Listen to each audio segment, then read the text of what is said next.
Hello friends, welcome back to my channel Gyan Sankalp. Friends, ये मैं आपको हिस्ट्री सल्तनत काल से रिलेटेड एमसीक्यू करा रही। इसका एक पार्ट ऑलरेडी मैंने डाल रखा है अपने चैनल पे। अगर आपने वो नहीं देखा तो आप उसे भी देख लीजिए। और अगर आप किसी भी स्टेट का टीचिंग एग्ज़ाम या जनरल नॉलेज में है तो ये क्वेश्चन आपको काफ़ी हेल्प करेगा, क्योंकि मध्यकालीन भारत में दिल्ली सल्तनत काल काफ़ी इम्पोर्टेंट पार्ट रखता है। तो ये आपको काफ़ी हेल्प करेगा और काफ़ी सारे क्वेश्चन मैं लगभग आपको 200 प्लस ही क्वेश्चन करा दूंगी। अभी मैंने इससे पहले मैंने उससे कराया था, आपको घटना चक्र से कराया था, और अभी मैं आपको लूसेंट से करा रही हूँ ताकि आपके पास ज़्यादा से ज़्यादा कंटेंट हो जाए। तो स्टार्ट करते हैं फ्रेंड्स। और अगर आप चैनल को अभी तक नहीं सब्सक्राइब किए तो प्लीज़ चैनल को सब्सक्राइब कर लेना, सब्सक्राइब करके बेल आइकन को प्रेस करना ताकि जब भी मैं वीडियो डालूँ तो आपको नोटिफिकेशन मिल जाए। और मेरे चैनल पे आपको पॉलिटिकल साइंस और हिस्ट्री की क्लासेस मिलेगी। पॉलिटिकल साइंस के मैंने यूजीसी नेट के सिलेबस के अकॉर्डिंगली थ्योरेटिकल पार्ट को भी कवर कराया है, और मैं ये यूपी पीजीटी टीजीटी के हिसाब से आपको हिस्ट्री करा रही हूँ ताकि अगर आप वो देने वाले हो तो आपको काफ़ी हेल्प करेगा। साथ ही साथ अगर आप रीड दे रहे हो, किसी भी स्टेट का दे रहे हो, तो अगर आपके सिलेबस में ये होगा, ये मेडिएवल हिस्ट्री तो सब में है ही, और ये काफ़ी हॉट टॉपिक है, इससे क्वेश्चन बनते ही बनते हैं। तो ठीक है, स्टार्ट करते हैं। अगर सब्सक्राइब नहीं किया तो प्लीज़ ज़रूर सब्सक्राइब कर लेना, सब्सक्राइब करके बेल आइकन को प्रेस करना ताकि जब भी मैं वीडियो डालूँ तो आपको नोटिफिकेशन मिल जाए। और जितना हो सके अपने फ्रेंड्स फैमिली में शेयर करना जो भी प्रिपरेशन करने वाले होंगे। तो आज के क्लास का फर्स्ट क्वेश्चन है, गजनवी का वह प्रथम शासक था जो खलीफाओं से सुल्तान की उपाधि ग्रहण कर सुल्तान कहलाने वाला प्रथम शासक बना। तो वो प्रथम शासक कौन था? मोहम्मद गजनवी। मोहम्मद गजनवी भारत पे कुल कितने आक्रमण के 17 किया था? कब कब से कब तक? 1000 से लेके 1026 के बीच। उसमें से सर्वाधिक महत्वपूर्ण आक्रमण कौन सा था ये पूछा जा रहा है। तो उसका सबसे महत्वपूर्ण आक्रमण था सोमनाथ मंदिर। वो कब हुआ था? 1025 से 26 के बीच। ठीक है, अगला है, मोहम्मद गजनवी के भारत पर आक्रमण का उद्देश्य क्या था? ऑप्शन है इस्लाम का प्रचार, ऑप्शन बी है गजनी साम्राज्य का विस्तार, ऑप्शन सी है मूर्तियों को तोड़ना और मंदिरों को लूटना, ऑप्शन डी है मध्य एशिया में एक बड़े साम्राज्य की स्थापना के लिए धन प्राप्त करना। तो इसका आंसर हो जाएगा ऑप्शन नंबर डी। वो यहाँ पे रहना नहीं और साम्राज्य के विस्तार के लिए नहीं, यहाँ मध्य एशिया में एक बड़े साम्राज्य की स्थापना के लिए धन प्राप्त करना चाहता था। अगला है चौथा क्वेश्चन, मोहम्मद गजनवी के भारत आक्रमण के समय भारत आए विद्वान अल बरूनी किस महत्वपूर्ण ग्रंथ की रचना की? तो अल बरूनी का महत्वपूर्ण रचना क्या है? किताब उल हिंद। ठीक है, किताब उल हिंद, ऑप्शन बी। अगला है, दिल्ली सल्तनत की दरबारी भाषा क्या थी? तो दिल्ली सल्तनत की दरबारी भाषा क्या थी? फारसी। अगला है, आगरा नगर की स्थापना किसके द्वारा की गई? तो आगरा नगर की जो स्थापना है वो की गई थी आपको सिकंदर लोदी के द्वारा। कई बार एग्जामों में आया हुआ है। हाँ, अगर आप बिहार के TR4 की प्रिपरेशन करें तो उसके लिए भी काफ़ी हेल्पफुल क्लास है ये, क्योंकि इसमें NCERT बेस्ड भी क्वेश्चन है लूसेंट में, तो आप देख सकते हो। अगला है क्वेश्चन नंबर 7, निम्नलिखित में से वह दिल्ली का सुल्तान कौन था जिसकी मृत्यु चौगान या पोलो खेलते हुआ था? तो ये हुआ था कुतुबुद्दीन ऐबक का। ऑप्शन नंबर 7 का option number A is the right answer. Question number 8 है, कुतुब उल इस्लाम मस्जिद का निर्माण किसके द्वारा हुआ था? तो ये कुतुबुद्दीन ऐबक के द्वारा हुआ था, ऑप्शन नंबर ए। इसको लाख बक्स भी कहा जाता था। अगला है, तराइन की पहली लड़ाई 1191 में निम्नलिखित में से किसके बीच हुई थी? तो पहली और दूसरी लड़ाई दोनों किसके किसके बीच हुई थी? मोहम्मद गोरी और पृथ्वीराज चौहान के बीच। तो इसका हो जाएगा बी। ठीक है, और दूसरे तराइन के युद्ध में पृथ्वीराज की मृत्यु हो जाती है। अगला, निम्नलिखित में से किस खिलजी शासक ने दिल्ली के सिंहासन पर बैठने के लिए अपने ससुर की हत्या की थी? ठीक है, तो किसने अपने ससुर की हत्या की थी? तो अलाउद्दीन खिलजी ने, option number D. Razia Sultan किसकी बेटी थी? ठीक है, जो प्रथम महिला शासिका कहलाती हैं, तो वो किसकी बेटी थी? इल्तुतमिश की बेटी थी। मोहम्मद गोरी विजित प्रदेश को देखभाल के लिए निम्नलिखित में से किस विश्वसनीय जनरल को छोड़कर गया था? ठीक है, तो ये किसको छोड़ के गया था? Option number C, Qutubuddin Aibak को, क्योंकि उसका गुलाम था, इसलिए इस वंश का नाम गुलाम वंश था। आगे है, किसके शासन काल में सबसे अधिक मंगोल आक्रमण हुए? ये भी कई बार पूछा गया है क्वेश्चन, किसके शासन काल में सॉरी सबसे ज्यादा बार मंगोलों का आक्रमण हुआ? तो अलाउद्दीन खिलजी के शासन में, ऑप्शन नंबर बी। तराइन के द्वितीय युद्ध में किसको पराजित किया? तो मैंने पहले भी आपको बताया, मोहम्मद गोरी ने पृथ्वीराज को पराजित किया, ऑप्शन नंबर डी। अगला है 1329 से 1330 के बीच किसने तांबे के सिक्के के रूप में प्रमाण स्वरूप मुद्रा सांकेतिक टोकन करेंसी प्रचलित की थी? तो टोकन करेंसी किसने प्रचलित की थी? मोहम्मद बिन तुगलक ने, option number C is the right answer. Next question है क्वेश्चन नंबर 16, दिल्ली के किस सुल्तान को इतिहासकारों ने विरोधों का मिश्रण बताया है? ठीक है, किसको विरोधों का मिश्रण बताया है? तो मोहम्मद बिन तुगलक को, ऑप्शन नंबर सी। और सबसे ज्यादा शासन करने वाला भी जो ये सल्तनत काल है, उसमें सबसे ज्यादा शासन तुगलक वंश ने किया था। लोदी वंश का अंतिम शासक कौन है? तो लोदी वंश का जो अंतिम शासक है वो है इब्राहिम लोदी, ऑप्शन बी। इनाम भूमि किससे दिया जाता था? तो इनाम भूमि जो है ये विद्वान और धार्मिक व्यक्तियों को दिया जाता था, ऑप्शन ए। उत्तरी भारत की प्रथम मुस्लिम महिला शासक, दिल्ली पर राज्य करने वाली प्रथम महिला शासक थी, वो कौन थी? वो थी रजिया सुल्तान, ऑप्शन 19 का ऑप्शन नंबर ए।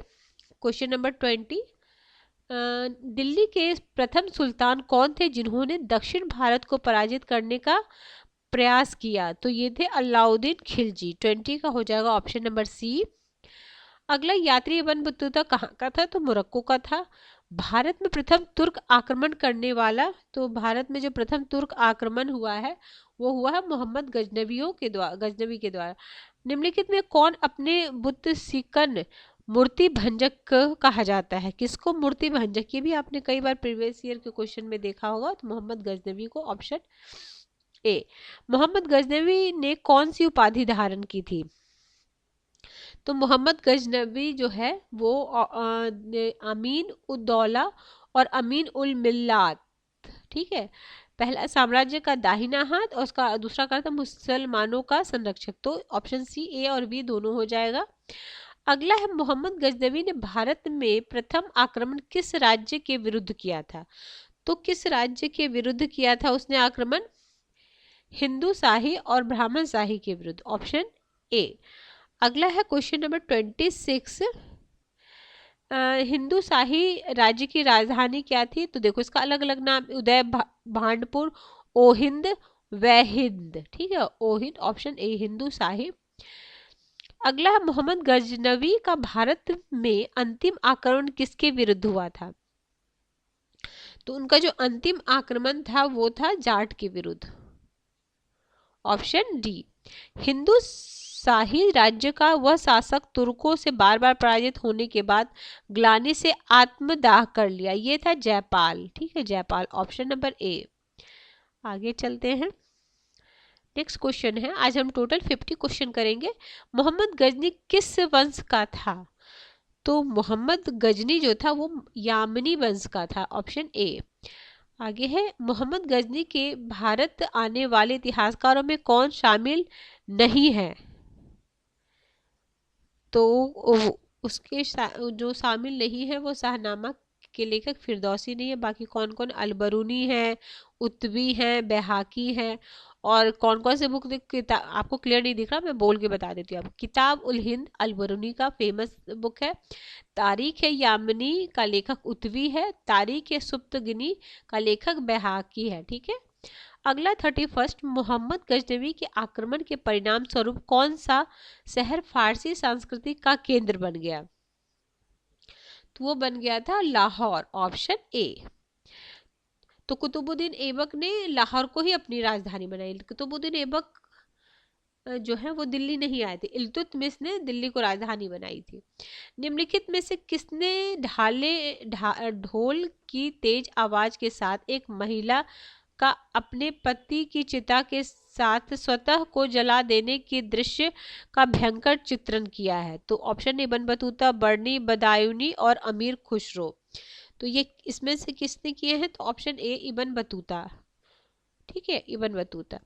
भारत में मुस्लिम राज्य का संस्थापक कौन है? तो भारत में जो मुस्लिम राज्य का संस्थापक है वो है मोहम्मद गोरी। किसने इक्तदारी प्रथा चलाई? सॉरी, तो इक्तदारी प्रथा चलाई इल्तुतमिश ने। अगला है लाख बख्श के नाम से जाने जाने वाला भारतीय शासक कौन है? ये कुतुबुद्दीन है। ये लाखों का दान करता था, बहुत दानी था, तो इसलिए इसका नाम लाख बख्श भी था।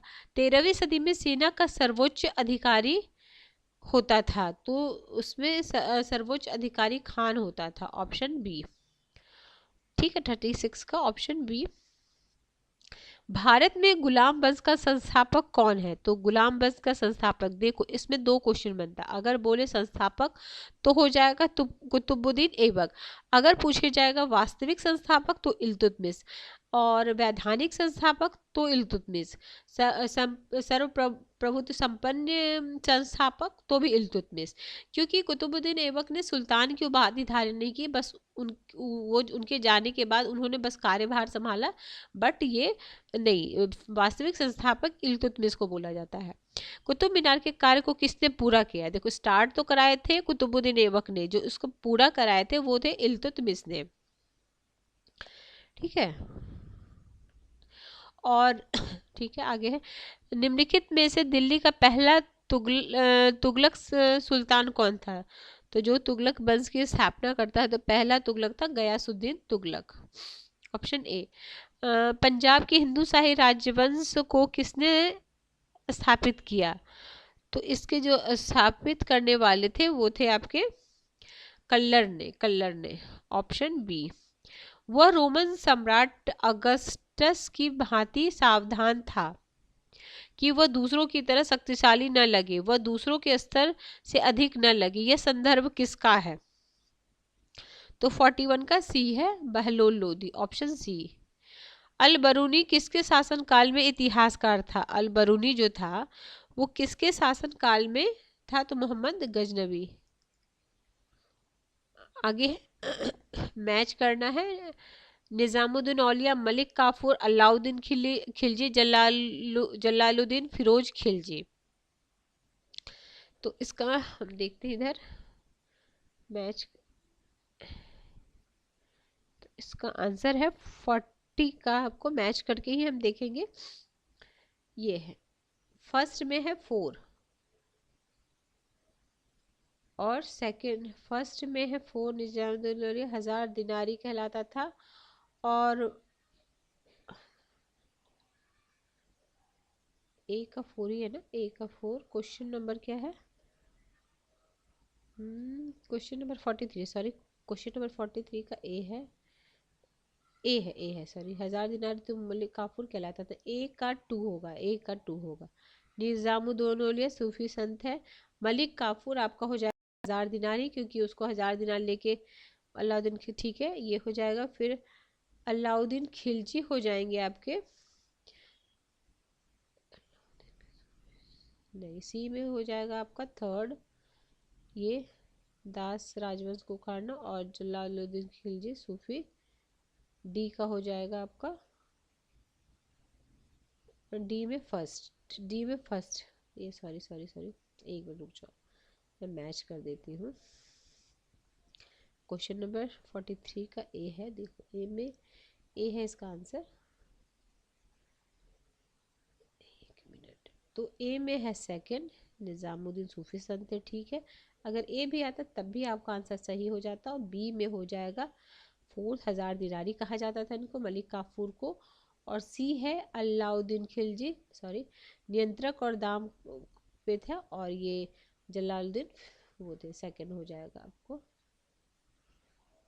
अरे यार मैं ही हाँ ये ना थर्ड हो जाएगा ना, ये सूफी संत तो दास राजवंश उखाड़ना, जलालुद्दीन खिलजी। ठीक है, सूफी तो ये हो गया ना, निजामुद्दीन औलिया हो गए सूफी संत, मलिक काफूर 1000 दिनारी, अलाउद्दीन खिलजी होंगे नियंत्रण, बाजार नियंत्रण क्यों उन्होंने किया था, जलालुद्दीन हो जाएंगे दास राजवंश को उखाड़ फेंकना। ठीक है, दास राजवंश को फिर खिलजी वंश की स्थापना करना था, किए थे। अगला है, निम्नलिखित में से कौन सा शासक दास या गुलाम राजवंश से संबंधित है? तो इल्तुतमिश है। बाकी ये सब कौन से हैं? ये मुगल साम्राज्य से हैं। दक्षिण अफ्रीका यात्री इब्न बतूता किसके शासन काल में भारत आया था? तो ये आया था मोहम्मद बिन तुगलक के काल में। इब्न बतूता किसके काल में आया था? मोहम्मद बिन तुगलक। अगला हम मोहम्मद गजनवी ने भारत पर कितनी बार आक्रमण किया? ये 17 बार किया था उसने। किसने अपने आप को खलीफा घोषित किया? तो खलीफा घोषित किया था मुबारक शाह खिलजी। Option D, Mubarak Shah Khilji. लोदी वंश का संस्थापक कौन है? 48 लोदी वंश का संस्थापक बहलोल लोदी। भारतीय इतिहास में बाजार नियमों मूल्य नियंत्रण पद्धति की शुरुआत किसने की थी? तो किसने किया था? अलाउद्दीन खिलजी ने। यही अभी हमने ऊपर मैच द फॉलोइंग में था ना, मूल्य नियंत्रण उन्होंने किया था। अगला ये काफी है, मतलब अलाउद्दीन खिलजी का ये फेमस कार्य है। आज के क्लास का लास्ट क्वेश्चन है, राज्य संबंधों में उलेमा के दखल का विरोध किस सुल्तान ने किया था? तो उलेमा का जो दखल का वो था वो किस ने किया था? तो वो किए थे अलाउद्दीन खिलजी ने। Option B. तो ठीक है फ्रेंड्स, आज हमने 50 क्वेश्चन किया, इसमें 200 क्वेश्चन इसी बुक में है। बाकी नेक्स्ट और भी सारे जितने भी मेरे पास होंगे, आपको कम से कम मैं 300-400 क्वेश्चन तो करा ही दूंगी इससे, दिल्ली सल्तनत से। तो ठीक है फ्रेंड्स, अगर किसी भी वजह से आपको ये चैनल हेल्प कर रहा है प्रिपरेशन में, तो ज़रूर चैनल को सब्सक्राइब करें, ताकि आपको ज़्यादा से ज़्यादा वो कंटेंट मिले जाके आपके प्रिपरेशन में हेल्प करे। तो मिलते हैं हम नेक्स्ट वीडियो में। Till then bye bye.